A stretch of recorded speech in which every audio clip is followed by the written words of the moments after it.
शिला प्रभु देखी सकल कथा कहा विशेष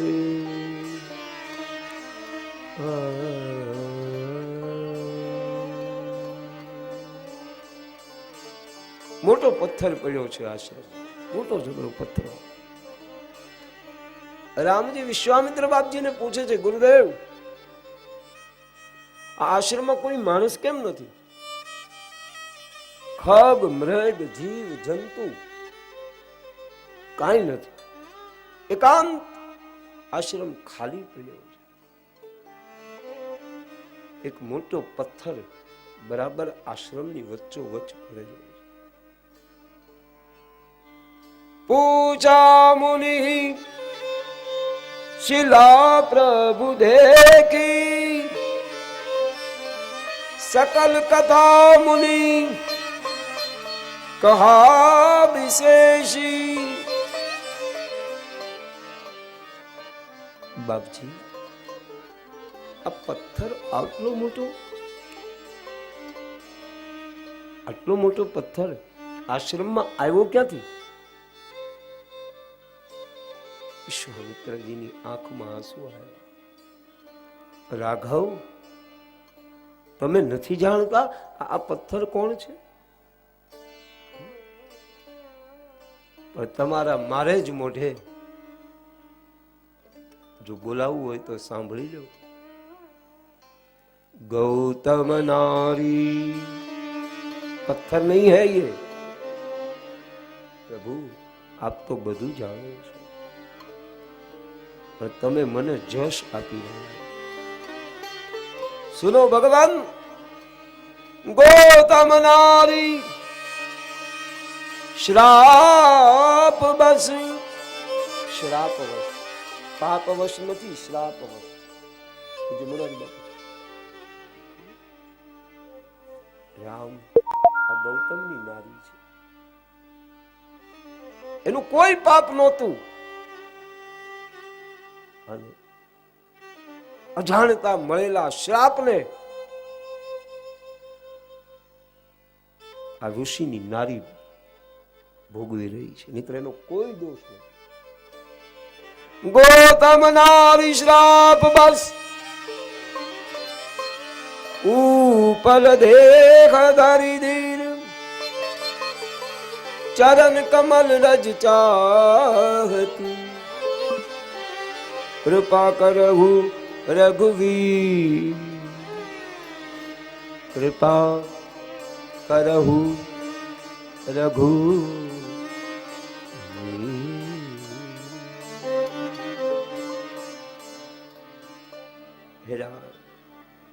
રાઘવ આ ગૌતમ ઋષિની પત્ની છે.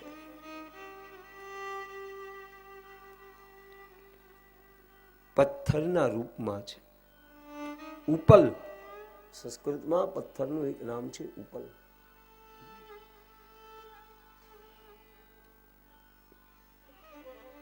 इसलिए भगवान का एक नाम है नीलोत्पल. फिर जो इसका अर्थ होता हो मुझे मालूम नहीं है, पर उपल એટલે પથ્થર. ધીરજ ધારી, ધીરજ રાખી અને આ ગૌતમની નારી હે રામ તમારી રાહ જોઈ રહી છે, તમારી પ્રતીક્ષામાં તમારું ભજન કરી રહી છે. હે રામ, એને બીજી કાંઈ ઈચ્છા નથી, ફક્ત અને ફક્ત તમારા ચરણની રજ માગે છે. હે રામ, એને તમારા ચરણની રજ પકડાવો. રામજીને સંકોચ થયો કે ઋષિ પત્ની એ તો માં કહેવાય, એને પગ કેમ અડાડવો, એને પગ કેમ અડાડવો? વિશ્વામિત્રજી કહ્યું, રાઘવ તમે ખાલી પગ ઊંચો કરો, બાકીનું કામ એ કરશે. અને એમ કહેવાય છે, સંતોનું મત છે કે રામજી આમ પગ ઊંચો રાખ્યો, પવન આવ્યો અને રામના ચરણમાંથી રજ ઉડી અને એ પથ્થરની ઉપર પડી અને પથ્થરમાંથી માં અહલ્યા પ્રગટ. આજ સુધી જે હલી નહોતી, રામના ચરણનો સ્પર્શ થયો મૂળ રૂપમાં. રામના ચરણમાં વંદન કરી બોલી છે માં, પર સહિત પદ પાવન સુકન પ્રગટ ભઈ તપ પુંજ સહી દેખત રહ જન સુખદાયક સન્મુખ હોઈ કર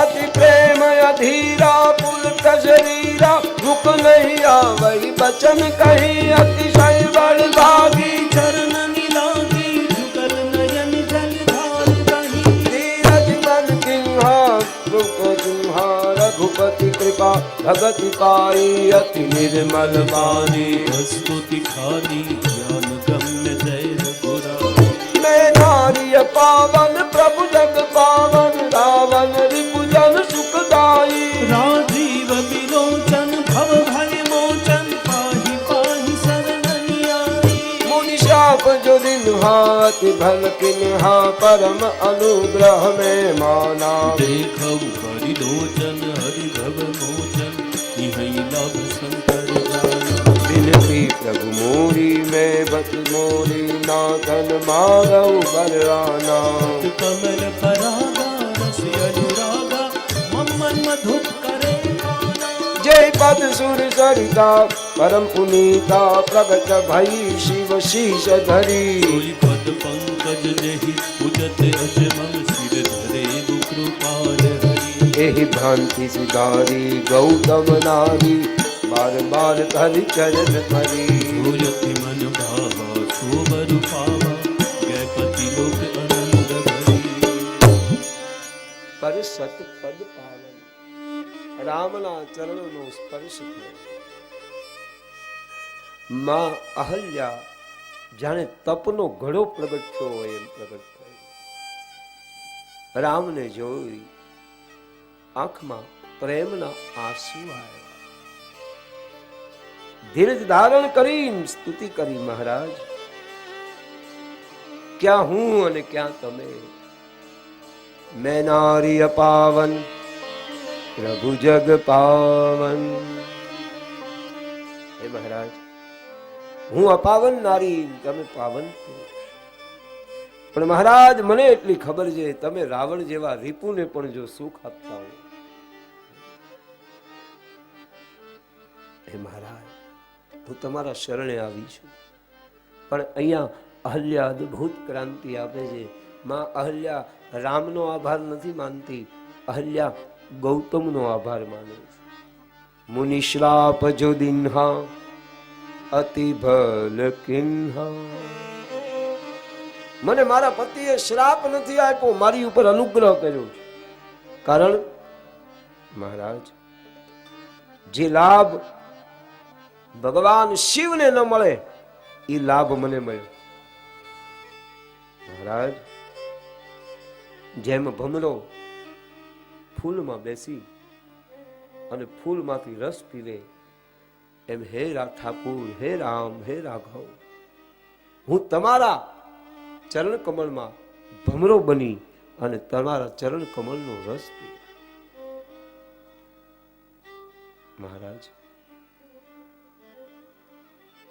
જે પદ બ્રહ્માજી પૂજે છે, જે પદ ભગવાન શિવ પૂજે છે, જે ચરણમાંથી ગંગાજી પ્રગટ થયા, ઈ ચરણ ઠાકુર તમે મારી ઉપર પધરાવ્યા. તમે જોજો, તમે દૂધમાંથી લોટો ભરીને કાઢો ને તો પાત્ર ગમે તેવું હોય, પણ અંદર દૂધનું દૂધ જ રહે. અહીંયા લખ્યું, જ્યારે રામ આવ્યા ત્યારે કોણ હતું? ગૌતમ નારી. ત્યાં શું હતું? ગૌતમ નારી. અને જ્યારે પૂરું થયું ત્યારે પણ એ ભાંતિ સિધારી ગૌતમના